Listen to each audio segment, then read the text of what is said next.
Salom hammaga, sizlar bilan Dilasa editor. Bugun birinchi videorolikni olamiz. Bugungi videorolik draft haqida. Draft yig'amiz. Qanday ketdik? Men kanalga yangiman, iltimos obuna bo'lib, like bosib qo'ying. Iloji bo'lsa, kommentariy ham yozishingiz mumkin. Qanday ketdik? Qirqchalamas beramiz. Xo'sh, 5 3 2 taktik sxema ketdik. Xo'sh, albatta Ronaldoni olamiz. Darvozaga Uzunroqni qo'yamiz. Kim tezlik yaxshisidan qo'yamiz. Wesleyni mayli Robinson. Himoyaga Akanji ham yaxshi. Manchester City'da o'ynardi. Bu ham qo'yamiz.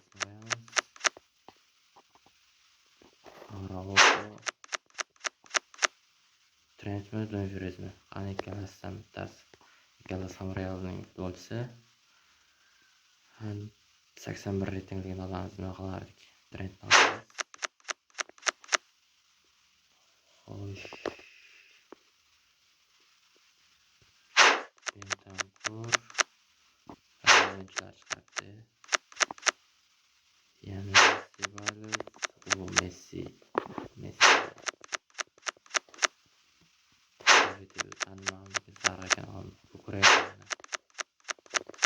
Konateci bo'lsa zo'r bo'lardi.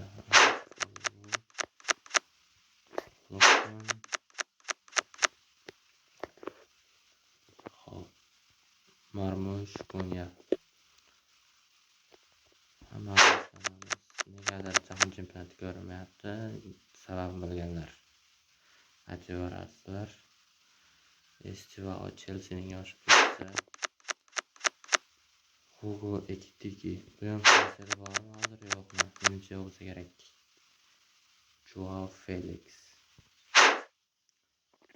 Xo'sh, akkaunt reytingi yamasi. Tarkibda reyting 86. Xo'p, yaxshi bo'ladi. Confirm.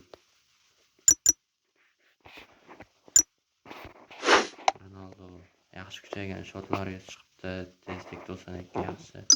Xo'sh, meni o'zimning tarkibimga hali ololmadim. 7 ta ochish kerak ekan. Unga hozircha vaqtim yo'q o'ynagan. Discard. Men tarkibim ham yaxshi desa bo'ladi. Ronaldo olib tushdi. Bu yoq ham yaxshi kechaman. Karikni oldim. Bu yoqqa endi men YouTube'da yangi boshladim. 79 reytingli akkauntda oxirigacha boramiz. Do'stlar, sog' bo'lasizlar. Aytganimdek, obuna bo'lib, like bosib, iloji bo'lsa kommentariy ham yozib qo'yasizlar. Qani ketdik. Emas, xayr.